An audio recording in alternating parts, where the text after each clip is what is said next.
Yeah, if you just put it into slidey mode, that'd be great. Great. Okay, so good morning, everybody. Welcome to our employer roundtable. So you may be familiar with the format. We try and have a roundtable every month on a different topic, and this one is introducing our training trends report. So you should have probably all seen the training trends report. We've been sharing it far and wide, and we're very pleased with it, and it's informing a lot of our practice. I'd like to start with a bit of housekeeping. Thanks, Jem. Yep, next one. So the session is being recorded. Hope everybody's okay with that.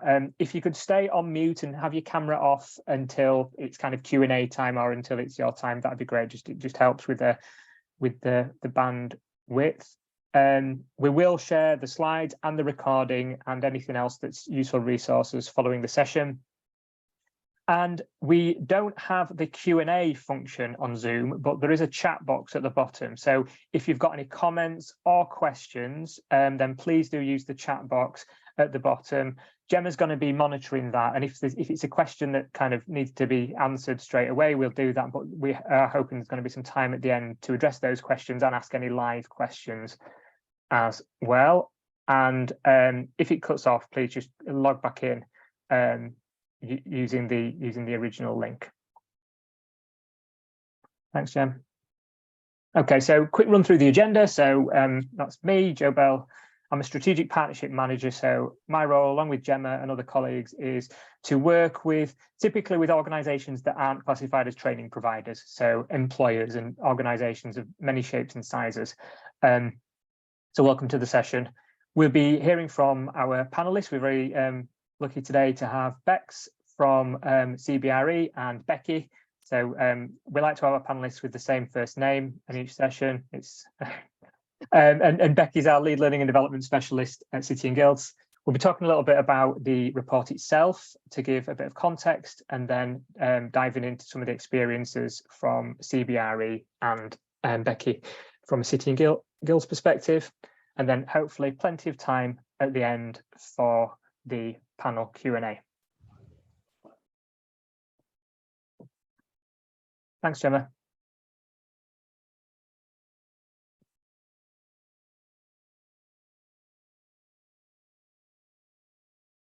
Okay, so I'll be introducing Bex and Becky in a bit more detail later, but there they are, and we'll be talking to them a little bit later in the session.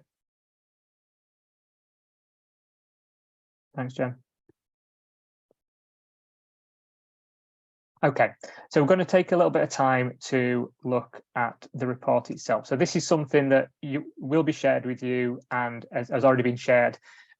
It's basically the result of us speaking to over 600 HR leaders across many different sectors. We wanted to get a real sense of the direction of their learning and development strategies, and we actually found some real key areas of synergy within that.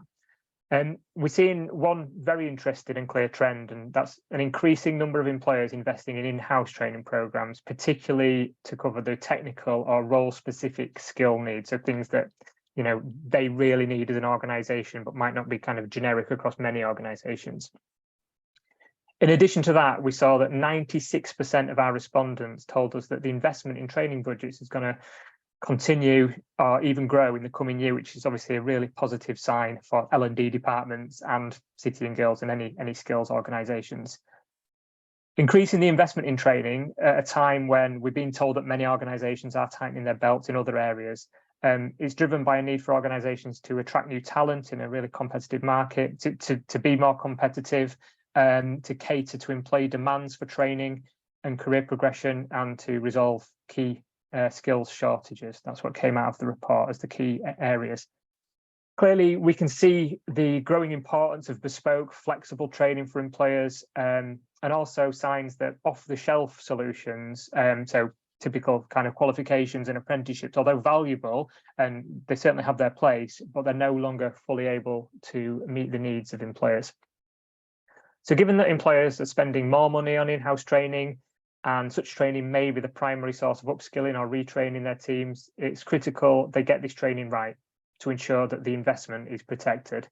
However, the report also tells us that 99% of the organisations surveyed admit to having seen one of these training programs fail in recent years, meaning that the investment could be wasted. So with employers recognising the importance of the role of training in the future of their business and sustained financial investment in these programs, why are so many of the in-house training projects not delivering the intended results?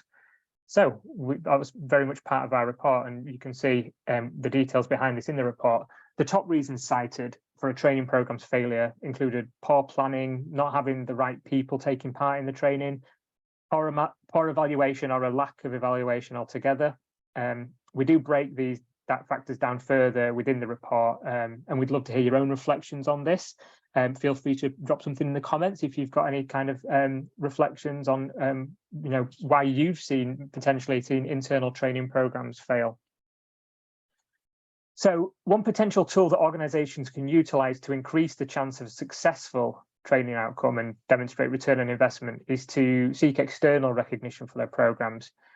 Although only 29% of those surveyed currently had this in place, those that did have it reported significant benefits, including improvements in talent retention and attraction, HR cost savings, clearer staff development routes, and stronger brand reputation exposure, and more definable return on investment. We're going to hear from the panelists now to bring some of these topics to life. Please do post any questions in the chat, and we should have plenty of time for discussions at the end. But first, just to reflect upon some of the things that I've just covered and some of the highlights from that report, we've got our first poll question. Amanda, Gemma, if you could just move the slide on, please. And Amanda, could you launch the... So we've got 4 key stages, or we've identified 4 key stages of an in-house training program.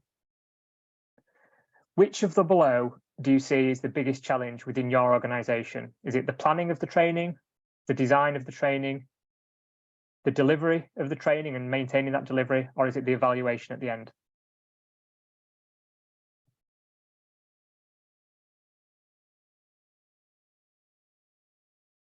Just give a couple of minutes. It looks like there's a clear trend emerging there.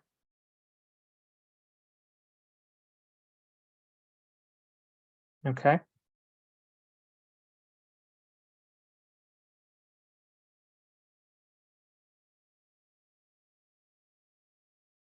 Great. Okay. Seems to have stabilized. So clearly, it seems to be that it's the evaluation of the training that appears to be the key factor there, and that's really interesting because obviously within that evaluation, that's return on investment, that's the repeated investment, and obviously going to the budget holders to kind of demonstrate that return on investment. Yeah, it's interesting that came out. We actually had the same poll in the form of kind of putting balls in a bucket at the CIPD conference a couple of weeks ago, and a similar trend emerged as well. So that's good to see. Okay, if we could just move the slide on, please, Gemma. Oh, is there a next slide? That should have more stuff on that slide. Oh. Go again. This one? Ah, yes, there we go. So I didn't realize there was an animation on there. Great. Phew. Okay, so now we're going to speak to Bex. I'm really happy to be joined by Rebecca Parsons from CBRE, who we are proud to be working on some exciting in-house skills projects, so very much tied into the things that we've just been talking about that are in the report. Bex is an experienced learning, development and talent practitioner.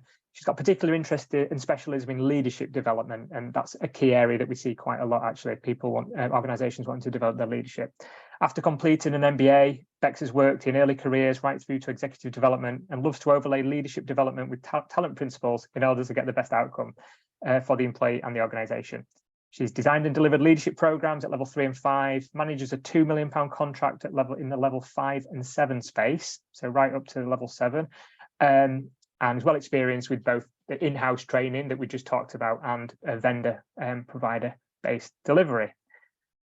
Hi, Bex. Thanks for I don't know if I should be here now. It's quite an intro. You're obviously the right person to speak to today. Thanks for being with us. there is a little bit on the slide there and some stats, but could you tell us a little bit about the work that CBRE does and the kind of operating model that you have, please? Yeah, sure. I think before I joined CBRE, I've been there about 18 months or so. I've quickly realized that we're probably one of the biggest companies in the world that most people have never heard of.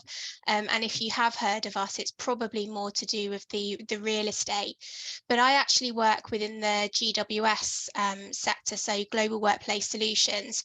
Hence the background someone commented on, is that one of our offices? It looks very nice. Well, that's what we do, is we look after your facilities, so making sure that your heating and ventilation, air conditioning, lifts. We also do the catering for places, security, reception, all of that kind of bits and pieces. We obviously do the consulting as well on office design. We do the fit outs in our project management space. And we basically try and make people have nice places to work. We're not just in kind of offices, we look after all sorts of bits and bobs, and we're really well diversified, so it's been a great place to work over the last 18 months. It's probably one of the most challenging businesses I've ever worked in. We were formed quite often through merger and acquisition, so we have a really eclectic collation of cultures and ways of working, and we've just moved, I say just, probably the last couple of years, moved from a local model where APAC would look after everything that APAC does, where now we're more global and we work in lines of business. So that's brought us different challenges to try and make what we deliver as an L&D function suitable for our kind of various maturities of market, as well as language requirements, as well as different role requirements. So yeah, it's been challenging. It's definitely been career defining for me, and not without its challenges, but super exciting space to be in. Yeah. And fair to say, rapidly growing as well, Beck, Massive which is growth, fantastic, yeah. but brings its own challenges in terms Yeah. of L&D. Yeah, and we'll probably cover that in the reasons why and the challenges. Is we do grow massively. We have very high, so within GWS we have very high targets for year-on-year growth, which is great, and the model that we have lends itself to growth. However, it does bring its challenges, because it means that they work in very specific business units, which means when you're trying to get a solution that fits multiple business units, that can be quite a challenge. But it's one that I think we're pretty much winning most of the time. Yeah. Thanks, Bex. And just looking at specifically focusing on skills, what are the key skills needs, the immediate skills needs for CBRE at the moment that you see? Yeah, we've kind of got two buckets really. Talent is our biggest barrier to growth. We need a lot of technical skills because of what they do. We are a service industry. We don't sell stuff. We sell people and we sell solutions. So the technical skills is one part, but also those kind of people management, that leadership and management capability, is we have a lot of autonomy in the business because of the model that we have, but that also means that we rely on our managers to kind of support and empower their teams to be able to grow in the pace that we need to. So two buckets really, technical and the leadership and management space, are the kind of two areas that we have the biggest focus on. Thanks, Bex. So with those skills challenges in mind, how does that play into your kind of wider learning and development strategy? And I'm talking specifically about the kind of balance between funded formal provision, kind of more bespoke in-house stuff that we've highlighted in that report. Kind of how do those elements kind of play out within your organisation? Yeah, it's a great question, and we toss it around all of the time, but our L&D function has pretty much been split into two. So we have our next generation portion that look after upskill, so the apprenticeships for current staff, as well as our graduate intern programs. We then have kind of a bucket that looks after our onboarding piece and role specific training, and we have a couple of really critical roles within our business that we have bespoke training for them. And then we have the leadership bucket, where we have, right, as you said, right from kind of level 3 up to level 7. So we look after all of those. Mm. And our strategy is to use the right solution at the right time for the right people. So where apprenticeships are the right thing to do, we absolutely do that. It's not the right thing for everybody and not accessible for everybody, because we do have that global footprint that we constantly have to manage. We also obviously have the in-house piece. So we have the role specific training that we use our in-house kind of subject matter experts, a bit like we do today. We do a lot of fireside chats. We do a kind of sharing warts and all, the challenges, the stories with that population. So that works really well. And then, as you said, we do have that vendor relationship as well. We have a significant investment in our leadership population with an external vendor. So we absolutely utilize all of the kind of availability of different offering, which means that we can be agile. We kind of always have to think about 80-20. So whenever we're looking at any solutions, we work 80-20, so 80% consistent with 20% nuance, because of that real complexity with local markets, language requirements, Europe, workers' councils, all of those kind of nuances that we have to play with, but we try to have consistency where possible. So our leadership strategy is to just have global programs with the option to have that local nuance. So we definitely are the HSBC advert, other banks are available, where they talk about global local, the local solutions. We absolutely do have to think about that, and it's been one of our biggest challenges over the last couple of years with the change in model. Thanks, Bex. So in the training trends report that I've just kind of done a whistle-stop tour of, one of the key things was the trend of employers looking at in-house training programs. Obviously, it's something that we've been working with you on, and it's a project that I'm kind of really excited about. And in going back to kind of when you set out on that journey of developing the in-house solutions, what do you think the main challenges or key considerations were for you? And I mean, given you have significant experience in this, so the challenges that you face might not be the same as somebody that doesn't have that kind of background. But what did you have to kind of contend with at CBRE? We had to contend with history and tradition. Is we as a business have very much used the kind of vendor model for all of our leadership. However, at kind of what we were talking about, those first line leaders, is the language requirement is our biggest challenge at that level.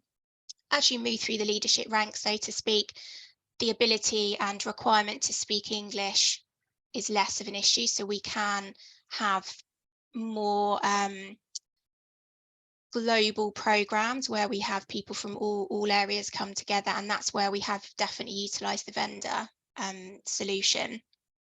However, at the kind of first line leaders, is that doesn't necessarily work as well, because there's the local language requirement. So this was our real great opportunity to bring in our ILMR, so our recognised program, to support our first time leaders. But the main challenge was, if we had it in-house without any branding, people know ILMs all through our business, especially within our UK market. And they were like, well, what about ILMs? That's what we've used, and that's always been successful for us. So that was a big challenge to kind of help get them on board, and the recognition program was an absolute game changer for us on that, because it gave that branding, it gave the confidence, I think, as well, in the in-house program being fit for purpose, being recognized by a loyal brand that the business were very used to. So that's kind of where our main challenge was that pivot, but it also became part of our solution as well.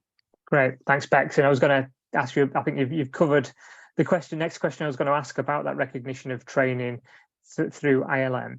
So looking ahead, obviously we're in the midst of developing some projects now, but just looking ahead at how your L&D activity is going to evolve over the coming years, what do you see the kind of challenges of the next few years, and how are you going to kind of develop what you've started on this journey even further? Yeah, 2023 is a 2023 problem right now. We're trying to get to the end of the year, but we are having to look ahead at 23, 24, because our growth is going to, be maintained as a requirement.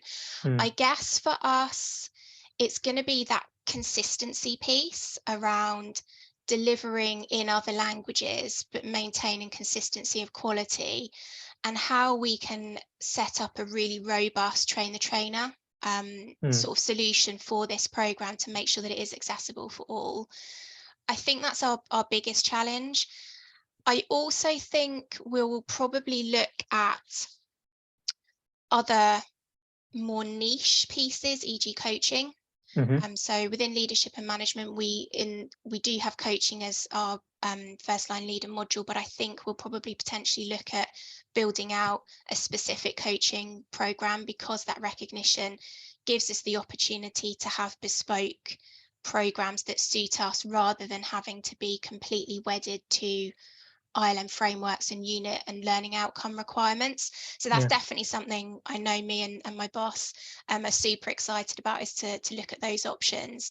And I think the big challenge for me is we're almost a proof of concept in our business, because we have dedicated employed delivery staff to deliver these programs, and no one else in our whole business does it like that and uses that model. So I think for us, it's been great that they've trusted us to get on and do it. We are a proof of concept, and I would imagine, depending on how it goes, and first signs have been really positive, is that might be a model that gets adopted more broadly within the business. Fantastic. And I know we've also talked about, and I think all organizations really want to have people living their values and the purpose and belonging. And how does that kind of play into, how you see the development of your learning and development strategy? How do you kind of make it a CBRE kind of proposition, rather, to kind of build that in? Yeah, and I think this is where we've had a really great opportunity to grow the offer, because what we want to be inclusive as L&D. We don't want to be, you've either done an ILM or you haven't, and sometimes that has started to creep in a little bit. So we really want to make sure that all programs under the CBRE banner or the ILM banner get kind of equal kudos. We really struggle, I said at the beginning, is we have a real melting pot of cultures because of how we've grown. A lot of it's organic, but obviously a lot of it's through M&A as well. So we have, for example, in our Danish business, we had about 170 CBRE employees. We made an acquisition and we bought in over 700. So then you have the challenge, well, what's the culture? Is it the CBRE culture, or is it the acquired business culture? And it's getting people, and I think there's no right or wrong. I think it will be getting to a place where leaders have the skills through these programs, and the confidence and the awareness of they create the culture, and they have to create that sense of belonging.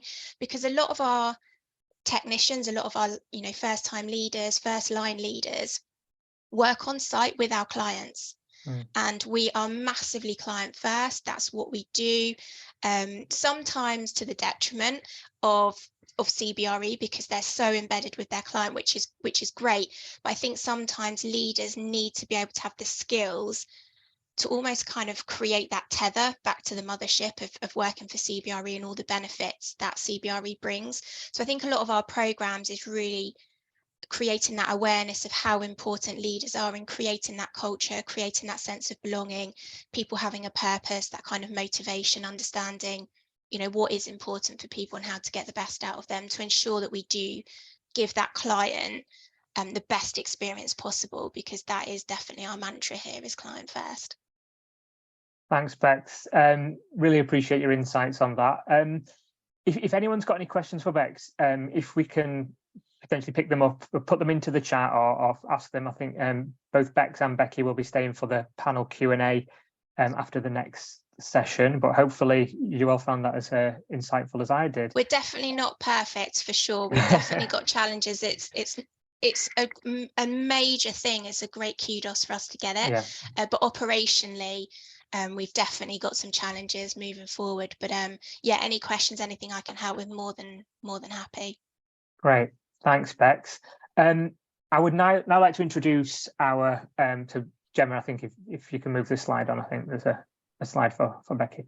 I would like to introduce our lead learning and development specialist, Beckie Badger. Has worked for City and Guilds for over 15 years, overseeing our team of assured consultants.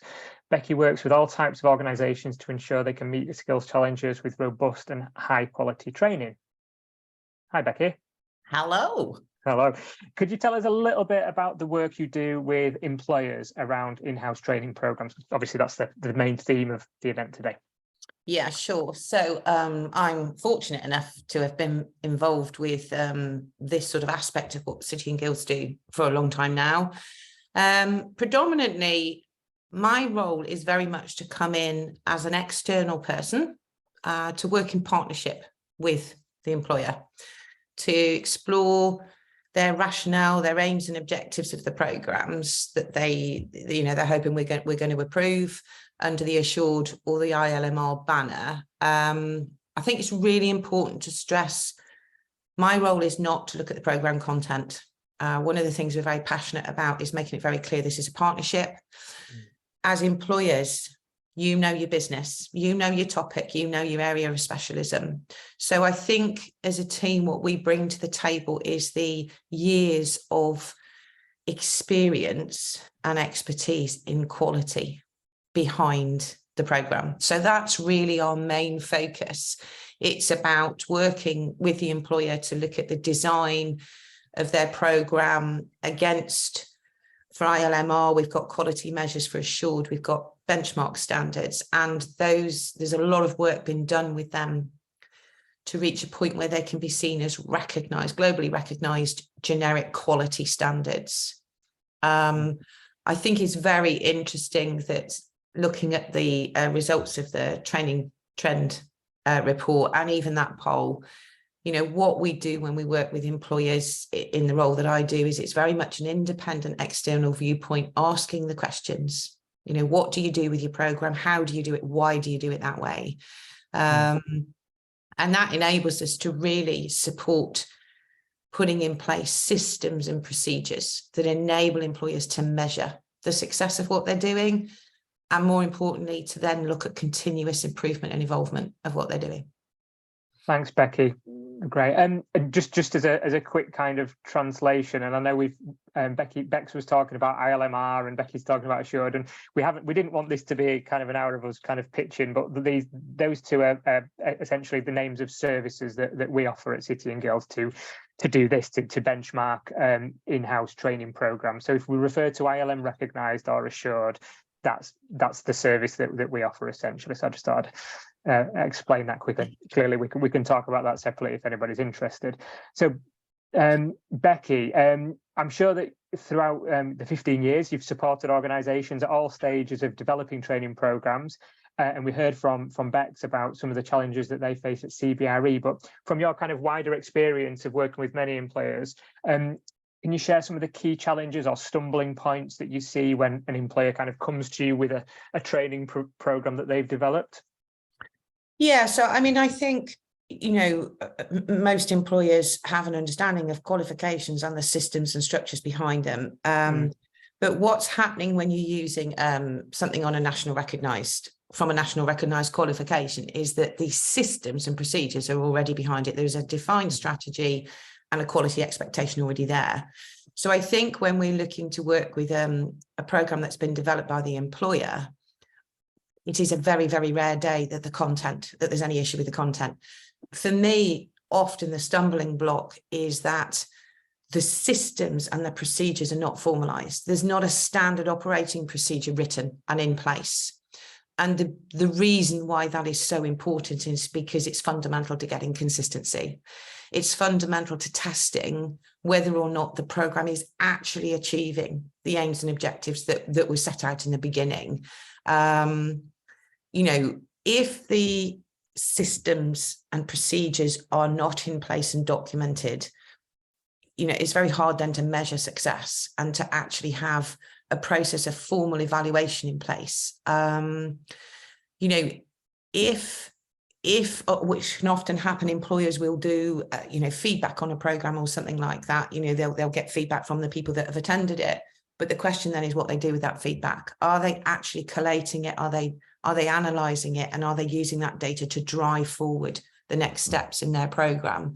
So it predominantly, the stumbling blocks we often come across in our role link to the reasons why it's so effective to sort of work with an external agency who's got that expertise in quality assurance, I suppose, because what we do is enable you to take what you're doing with your program and formalize it into some form of a standard procedure so that it's there. It promotes consistency. That as external consultants, we can ask questions that enable you as an employer to ask questions of yourselves. Have I got the right process in place for staff that are going to be delivering this program? Have I got a system in place that actually analyzes the outcomes on a regular basis? You know, can I pin down whether or not my assessment is appropriate? So really, those are often the key challenges. It's not that it's not there, it's that it's often not formalized. And sometimes the external support coming in and just asking those questions can be all an employer needs to just help them to develop those procedures. Thanks, Becky. So, I mean, obviously talking a lot about evaluation there, and we saw it come out in the poll. So it's interesting that seems to be a key thing, and I think it clearly the audience agrees. So we talked about the challenges and the kind of the stumbling points there. What about good practice? And you've kind of covered this already, but what do you think is the absolute key to develop a successful and robust training program? Without any doubt, it's having a formalized approach to what you're doing from the start of why do we want this program? What are the aims and objectives? How does this program align to our business objectives? How does it support staff development? Are we able to look at the program and see equity across the people that are attending it? Have we got the right people attending it? Have we got the right programs in place? You know, surprisingly, how often by just going through the process of meeting with a consultant and talking through these things, an employer can realise they've got a gap, actually, that there is a space here for a new program. And I think good employers are almost asking questions of themselves, so they have those formalised procedures in place that help future-proof. You know, should there be a situation where there's an unforeseen, you know, event happen, somebody else can step into that role and continue with the program because it's written down, there's a formal process in place. And that enables the continuous evaluation and development. I think, you know, having processes that then mean you on a regular basis reflect on those processes allows you to ask questions of the success in a measured way so that you can actually see whether the objective that you set out with for the program is actually working. The other thing is, I think good employers recognize the importance of continual evaluation and review, continually looking and asking what they can do better, what they can improve on. That helps with an efficiency point of view as well, because I think it means employers are using their L&D teams for the right things in the right places, you know, that they're applying the quality side in the right place, not over checking and not under checking either. So thanks, Becky. That's fascinating. And again, evaluation seems to be the kind of key word there. So again, you've covered some of this, but in terms of your role and specifically the kind of benchmarking and through both Assured and ILM recognised, kind of what do we bring that the employers kind of don't often do themselves or can't often do themselves? What value do you think we add through that process? Yeah, so I mean, I've been fortunate enough. I actually head up the team now for the Assured and ILMR, and the reason I mention that is because it's allowed me to be involved in a significant review recently, and I really do feel we've now got to a point we've used certainly the last 10 years of experience working with employer-led provision, but actually all the experience that City and Guilds and ILM bring to the table. The benchmarks and quality measures have been reviewed, evaluated, fine-tuned, so that what we've now got are very effective, generic measures that allow flexibility with each individual employer, so that they're not constraining in any way, but what they do is set that basic recognized benchmark approach, and then allow employers to work with a consultant to measure themselves against it and to find solutions to make sure that they are then meeting that requirement. And that in turn supports, you know, the integrity of the branding, because what we've achieved is this globally recognized set of standards, you know, that support that and then add value. Thanks, Becky. And yeah, you mentioned the branding there. So for those that are unaware, and again, we haven't done a lot about what the actual products are, but this is one of the outputs. So the benchmarking is the process, but one of the outputs is that, you know, the ILM or City and Guilds brand does appear next to the CBRE brand or kind of whoever brand. So that it's great to show that brand alignment. You also talked there about flexibility, Becky, and it's been fantastic. I've been at City and Guilds for 16 years, and the majority of that I've been very much offering kind of what we have on the shelf, qualifications and apprenticeships, which, as we mentioned towards the start of the session, certainly do serve a purpose. And, you know, CBRE haven't given up on those solutions, those vendor kind of solutions.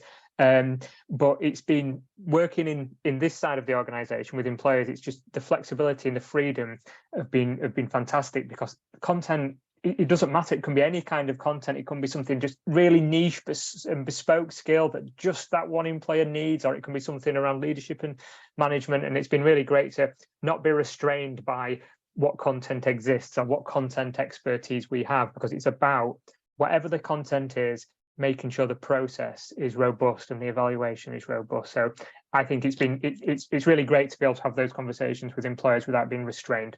Yeah, and to be able to kind of offer a solution kind of regardless of the need.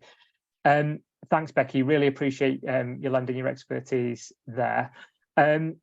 Before we move on to the panel Q&A, where we can talk to kind of myself and Bex and Becky about any questions that you might have. I just wanted to reflect on some of the key recommendations that have arisen from the Training Trends report, and this is kind of potentially things for any organisation seeking to upskill their staff and protect their investment in learning and development to consider. So, Gemma, you've got the slide up. That's great. Yeah, cool. Sorry, I'm not looking at the slide. So, I just Bex and Becky, I just wondered if I could kind of come to each of you maybe to reflect on these briefly. So, the first recommendation that we have there is that organisations should take time to plan and design training so it aligns with strategic goals, has strong support from leadership, and provides an excellent learner experience. So Bex, I'll come to you first. You covered some of this in your session, particularly around kind of getting that buy-in from leadership. So I don't know if you want to just reflect on that particular recommendation. Yeah, and that's been a double-edged sword for us because of the kind of historic relationship with ILM. So when we were looking at what solution we could put in kind of for our first time leader population, we had to think about how we could get that buy-in, and to move away completely from ILM was going to be about 10 steps too many in one go. So the ILM recognition was really kind of what swung it for us to step away from completely vendor supported training to in-house.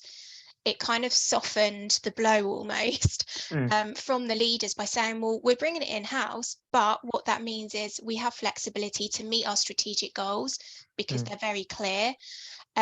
It gives us that flexibility in content, so we could use a lot of the leadership principles, but it also meant we could bring in things like change and strategy and client care, which you wouldn't necessarily get within a traditional leadership program. So those things really helped get that buy-in. We're still on a journey with that. I think some of the language they're kind of struggling with because they're not L&D professionals. That's why they have us. So I know Joe and I were working on kind of that marketing and that in-house buy-in. But yeah, definitely the flexibility, the brand of ILM really helped soften that change that we wanted to bring in to be able to leverage the skills and the requirements that we needed within the business. But it's a journey for sure of getting that buy-in. Thanks, Bex, of course. And yeah, we're happy to support with the comms around that for any organisation. So, I mean, the second one, and again, a lot of this has been covered in the sessions already, but responding to staff requests. So CBRE are in a kind of different position to a lot of employers that I work with, because CBRE are used to delivering ILM or having ILM qualifications, and they've switched that to ILM recognised, whereas a lot of organisations that we work with have an in-house unrecognised, if you like, internal programme, and they're looking to gain recognition, and often that's driven by staff surveys, staff requests. I'm working with a few organisations that have had staff surveys saying that staff don't feel valued, don't feel their development's being invested in. So this is certainly a way to do that. And it's certainly something that we can play a role in. Looking at that third one, that's exactly what Bex has just said. But Becky, I wondered if I could come to you regarding organisations learning from their own or others' mistakes. Because clearly part of the process, yes, you do that upfront piece, but you also have that regular kind of annual review. And I just wonder kind of if you've got any comments on how can, you know, if a training program's been launched, how we can learn from mistakes, or organisations can learn from mistakes on it. Yeah, sure. So, I mean, I think certainly in my experience with all the employers I've worked with, you know, you were absolutely right. It is a journey, definitely. And it's about gaining that trust in that partnership, so that when we do the initial approval, we're really getting the employer to a point where they're meeting those standards that we've set out. That first year of process, or even sometimes the second and third year, is about then implementing it. And I think it's a good partnership and consultancy arrangement when each time there's a review of the programme, you know, the consultant is finding something else for the employer to consider, another area for them to think about. And in my opinion, once the systems and procedures are in place, the big area that is then worked on in the partnership is how to continuously improve and evaluate. And evaluation is absolutely crucial. So 9 times out of 10, there is some form of process of evaluation in place, but it's how it's being used. And often we can really help work with the employer to focus the smartest way for them to do that. How can we produce the data that shows, you know, the positive gains in a measurable way? And that in turn often leads to the development of new programs, that on the back of the success of some training programs, employers gain the confidence to say, actually, we've got another level we can take this. So I definitely think that, you know, it's absolutely vital that, I think maybe, I'm not sure about mistakes, but I think learning from the experience, and every time those programs are reviewed, finding something else to move into in the next area, continuous improvement is absolutely key. Thanks, Becky. And that obviously covers off that last one as well. And I think we've talked about effective evaluation and how we can support that. So thanks very much for that. So bang on time, we're moving into the final section, which is kind of an open Q&A. So Gemma, are there any questions in the chat that you want to address? Or if people want to ask a live question, if you could just use the reactions button and put your hand up, maybe we can do it that way. So any questions written down initially, Gemma? Yeah, and one was actually one that I was going to ask as well. Okay. There's a kind of like a comment in there about I think it was based on Becky's session, you know, talking about embedding of things that people have learned through the training they've attended. And I think that's something that we get told quite a lot, Joe, you know, when we have conversations with employees, is that employees will attend a training session, but that won't necessarily then get embedded into their day-to-day role. So I've had a comment kind of about that being a challenge, and what they're learning needs to be then embedded to drive improvements in an organisation. And so I suppose I was going to push that back as a question to Bex on one side, you know, as an employer, is that a challenge you have, especially in leadership and management training, when you're trying to embed that culture and that kind of drive that change? And then also to Becky, more from when you've been witnessing people's internal programs, what tends to help with that success of embedding? Yeah, it's a challenge for sure, and we've definitely not got it right. We try to use our alumni network, so pairing people up with accountability pairs networks. So obviously they build really great networks, and it's one thing that we hear time and time again is a massive output of the program is those networks. We also have structurally changed our business in very, very recent. We were quite unusual that we split talent management and L&D, but we've just brought those back together. So those coaching qualifications, coaching conversations, those talent conversations, having managers that are upskilled to continue to have those conversations around, okay, so what have you learned, or what have you put into practice this month, this week, this year? But I think it's that continual conversation around what's changed your practice, you know, constant feedback saying, oh, I've noticed that you handled that conversation really well, and you might not have been as confident before. So it's that continual feedback. We definitely haven't got it right in all aspects. Embedding learning is definitely the biggest challenge next to evaluation, I think, for L&D practitioners, is you can only control them, the input, when you're with them. But we do have really good peer networks. We do have really good EBRG networks. So we have lots of interventions that sit outside of L&D as well to continue that kind of learning culture and that accountability.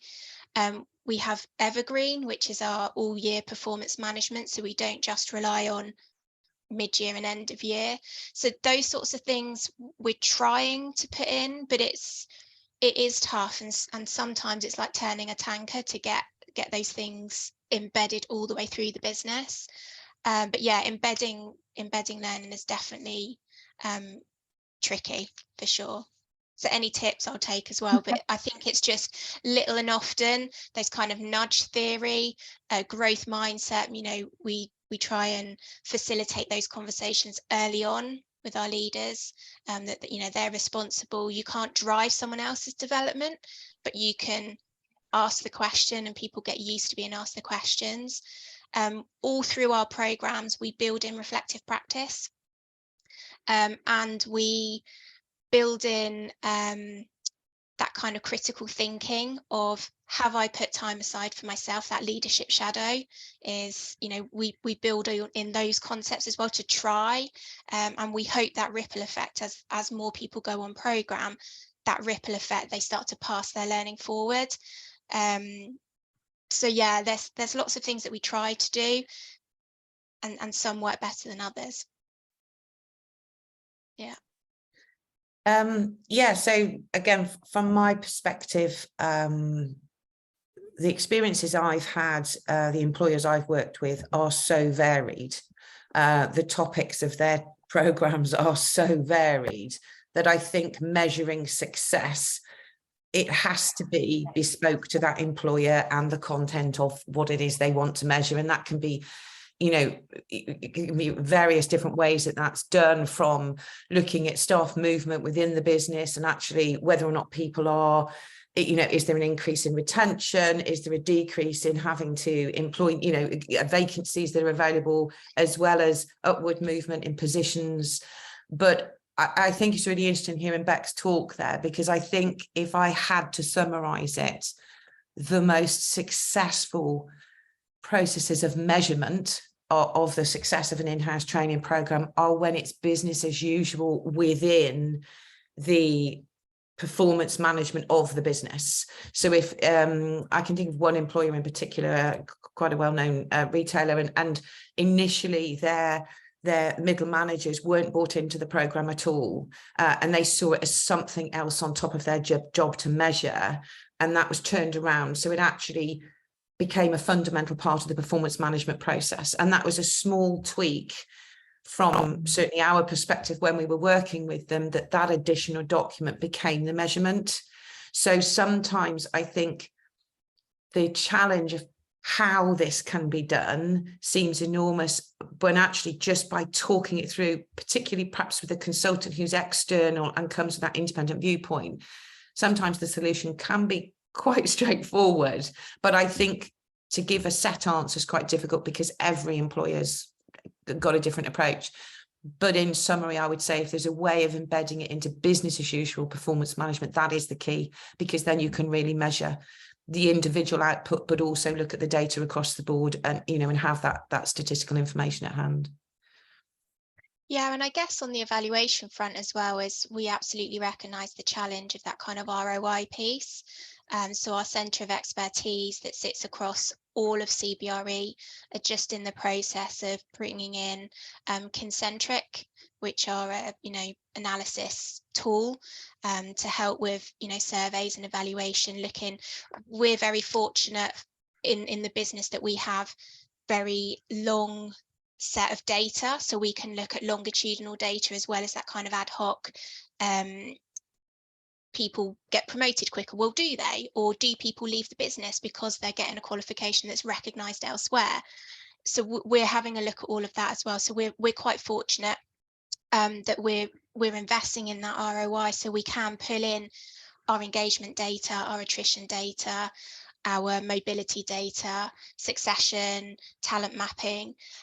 It's very, very early stages, and it's been an absolute minefield, I think, from an implementation point of view, because we've got so many systems and where data is stored. I mean, data is the biggest challenge for all of us in all of our lives, but we absolutely recognise that, because I look at it from 2 points of view. As I look at it from a business point of view and their ROI, but actually me personally is the impact on the individual and the people in the team, and sometimes that isn't seen in the nuts and bolts, ones and zeros of data. It's that qualitative data that we do. So we keep testimonials, we do surveys after each module, we do end of program module surveys.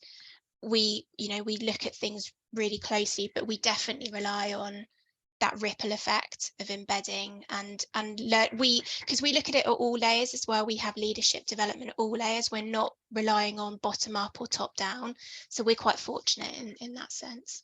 I think the only other thing I would also add as well is that I think sometimes it's also about looking at, when you're looking at outcomes and measuring the efficiency and success of in-house training, that you actually not just look at the positives outcomes per se, but then unpick why, because I think sometimes there can be the potential to react to a situation when actually possibly the reason perhaps participants are not overly positive or haven't done much with it is not because the program's not appropriate, but maybe the way it was tested wasn't, or maybe the delivery model wasn't appropriate. So I think that's I really do feel evaluating, having this thorough system of evaluation allows you to measure the success, but actually unpick why there are maybe some sort of grey areas or gaps. And I do think that's absolutely key. People are people at the end of the day, aren't they? They don't always respond in the way that you expect, or you might have your hypothesis and there'll be other things going on. So yeah, we definitely in our team have to remind ourselves that people are people. Thanks, guys. I'm just looking at the questions. We've got 5 minutes left, so it might have to be a brief answer, Bex. But Nicholas has asked about about coaching, and so he's put, can you tell me a little more about coaching, where your learning and development is now and where you think it will go, and train the trainer? So I think it's about potentially coaching those people that are going to be then delivering this for you. I think, Nicholas, feel free to come off mute if that is not a correct interpretation of what you're asking. But Bex, it's a question for you. Yeah, so lots, probably not enough time to go through, but coaching, we look at it from different points of view. So making sure our managers and leaders are equipped to have basic kind of coaching style conversations, so to speak. But then we also have making sure that us as L&D professionals are able to coach sometimes that, to get that buy-in from senior exec, and finding out exactly what Becky was saying, is coaching them so that we're really clear what the need is. quite often L&D is seen as a solution to a problem that isn't what they think it is, or L&D is not the solution, it's something else. It could be a process issue, for example. So I think we use coaching, and it's definitely an area for upskill for all of us in the business. I think the challenge around coaching is people see it as time consuming, but actually it's teaching people that it's an investment in time. If you can get people to a stage where they don't come to you as a leader for every question and assume that you know the answer, and they can self-coach and peer coach each other, that frees you up to do a lot more value added. So we use it as a bit of a time saving investment as well. But also that incomplete leader is you as leaders and managers do not have the answer to everything, and being okay with that so that you can coach you and your team to a better space. And then the other one was train the trainer. So yeah, because we're so geographically dispersed, so in my team, we have 2 and soon to be an APAC resource that we will employ to specifically deliver our ILMR program, our Leadership Essentials program. Where we don't have volume, so where there's a language need that isn't cost effective to have a specific delivery resource, we have people within the business that we run train the trainer sessions with. So we make sure that they're happy with the content, and we make sure that they're capable and competent to deliver, and then they deliver in local language where there just isn't the volume, where you might have 10, 15 people in, I don't know, Thai, for example, or a lesser known language in India, you know, as another example, is we then have train the trainer so that we have our kind of main hub, but then we have kind of satellite staff that do it as and when is required from the business, is our train the trainer program. Thanks, Bex. There are some other comments and questions in there. Thanks, Karen, for your comments, and we'll obviously share in the feedback anything else and any questions that we didn't get time for. Jem, could you just move on the slides, please? More. So what was that? If you got it, right slide.